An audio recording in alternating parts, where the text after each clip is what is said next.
Welcome, Diecast collectors and truck enthusiasts. Thank you once again for joining me for another new episode of Diecast Emporium. In today's video, we're going to be taking a closer look at the First Gear International DuraStar with liquid fuel tank body in 1/50th scale. This version, as you can probably tell, is the Viper Red with chrome tank version. This truck was also offered with a white cab with the same chrome body. And as far as I can tell, there also was a limited run with the Phillips 66 gas tanker version offered as well. Now, I believe this is discontinued from the manufacturer, or at least it's a closed edition, meaning that this truck is a little bit harder to find. It's about a year to a year and a half old, and it sold pretty well when it first came out. The item number is 50-3433, and you can still find these trucks roughly in the price range from $67 to $72, somewhere in there, which I believe is reasonable value if you're looking for a fuel truck to add to your 1/50th scale fleet.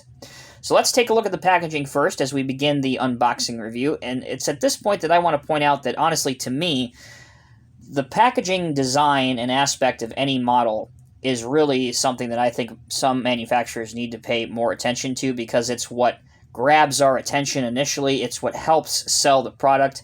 And for the most part, a lot of First Gear packaging designs, especially for their truck line, is pretty blah, in my opinion. This is a perfect example. You don't see anywhere on here the international logo if it's a licensed product. On the back, there's wasted space here where perhaps you could have some features of the model, maybe another picture of it. Again, no international logo or anything. That, once again, is the item number if you are looking for it. Really, it just has the First Gear logo, 1/50th scale, die-cast replica, same thing here, same thing here. And then underneath, you can see that I purchased mine from my good friends at construction.diecast.com. There's their website, phone number, and they're located in the great state of Texas. The other side of the box has First Gear's information, including all of their social sites, their email address, their website, and their customer service information. So let's begin the unboxing with my 2 cents out of the way. Again, we are here, or I am here, I should say. I'm not going to speak for anybody else. But I am here because I love scale models. I've been a collector for almost 30 years, and I exist to improve every aspect of every single model that I have. And I think maybe having First Gear or suggesting First Gear pay more attention to their boxes, for example, might entice new collectors once they see it to, hey, that's a really cool truck. I might want to add that to my collection.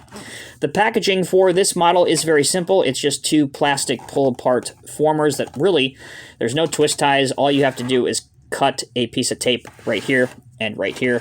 So that's pretty simple. Reach in, grab the truck very carefully, and you are ready to display it. With the truck free from its packaging prison, you like what I did there? I like alliteration. We can now begin to look at the details that are on this truck. Now, really, the first thing that you're going to know, obviously, or notice, is the striking chrome elliptical tank design. It's really, really bright, really reflective, looks great in person. Have to give First Gear pretty high praise there. To break it up a little bit, they've added some details such as some storage cabinets. These are just for aesthetic looks. They don't open, but they do have a couple of orange reflectors on it. Your wheel wells, again, chrome as well, with the exception of these black mud flaps on the back. And we will, once we get to the functionality, we will open this up. But this flap is really the main selling point of this truck. This does open to reveal some detail inside. You have access stairs on both sides. Once again, some lights. This side of the truck, very similar with the exception that you do have a red filler cap lid over here. Again, more red and orange reflectors all throughout. Some more storage compartments right here. The right side of the truck also features the vehicle's large exhaust stack, which again is in chrome. Looks pretty good. And if you look closely, it may be difficult to see on camera, but the actual exhaust stack has some black squared decals to break it up and give it some detail as well. That looks pretty respectable and good. The doors on the truck do open again. We will take a closer look at that during the functionality chapter of the video. You can see DuraStar on the door right above the door latch. The mirrors do not have a reflective surface, but they do have a simulated silver surface on it done up by some paint. The front of the truck is the famous DuraStar cab that we've seen for the better part of 20 years. The overall design has changed little in those 2 decades. You have the headlights, turn indicators, the international logo right here on the front of the chrome grille, chrome bumper as well. 2 very small windshield wipers, again just painted in black. And that brings us to the functionality. Unfortunately, the functionality is lacking on this truck. The steering is non-existent, which means there's no steering, of course. The hood does not open. However, the doors on both sides of the truck do open, and they open to a astounding angle. This is probably the largest angle of opening doors I've ever seen on any truck model.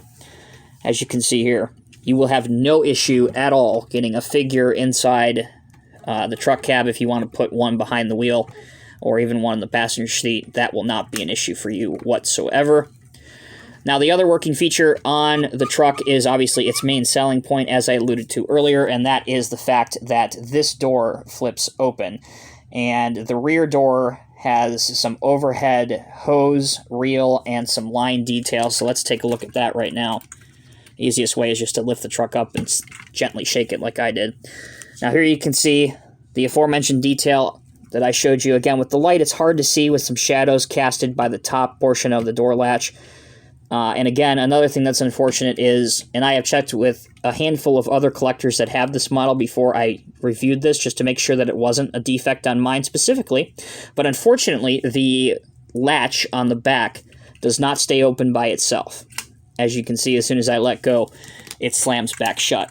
Which again, with this being one of a few, or I should say, one of only 2 working features on this model, I would have thought that First Gear would have designed a mechanism to leave that open. Now, of course, we can cheat or find a way around things by perhaps propping this door open with a 1/50th scale figure, if we can get him to cooperate. Maybe put his hand or his head there. And there you go.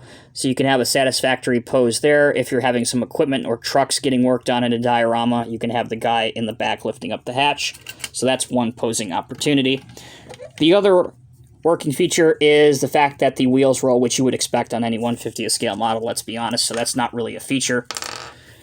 The top of the tank features the catwalk and flip cap details. Those look really impressive, honestly. They look really nice. There's a really good look at the detail up close. And that's it. That concludes this model review of the International DuraStar with liquid fuel tank elliptical body in Viper Red and Chrome by First Gear. As I said, this is a wonderful addition to your 1/50th scale truck collection, and if you collect most of your 1/50th scale trucks in a certain color, like, let's say, red in this case, this matches perfectly with some other trucks that might be in your collection, like sword trucks. So I have brought out a sword truck to show you how close the red is. As you can tell, the red on the First Gear is, I wouldn't say it's a 100% match, but it's close enough for government work, and if you have them together in a display case or even in a diorama, and your company's fleet that you are mimicking or modeling, it's pretty close, guys. I mean, honestly, I would call it good. So there you go. You guys let me know down in the comment section below what you think of this model. As I said, they're getting a little bit harder to find now, but it is a recent release within the past probably 2 years, I'd say. If you don't like the red one, you can always get it in a white cab, and again, there is a Phillips 66 version floating around somewhere. I'm sure there'll probably be more, but those are the 3 that I am familiar with. Thank you guys so much for watching. Check out your screen right now for another suggested Diecast Emporium video if you liked it. Also, be sure to subscribe to this channel for more Diecast content. We upload videos weekly. Until next time, take care, be safe. I'll see you in the next review.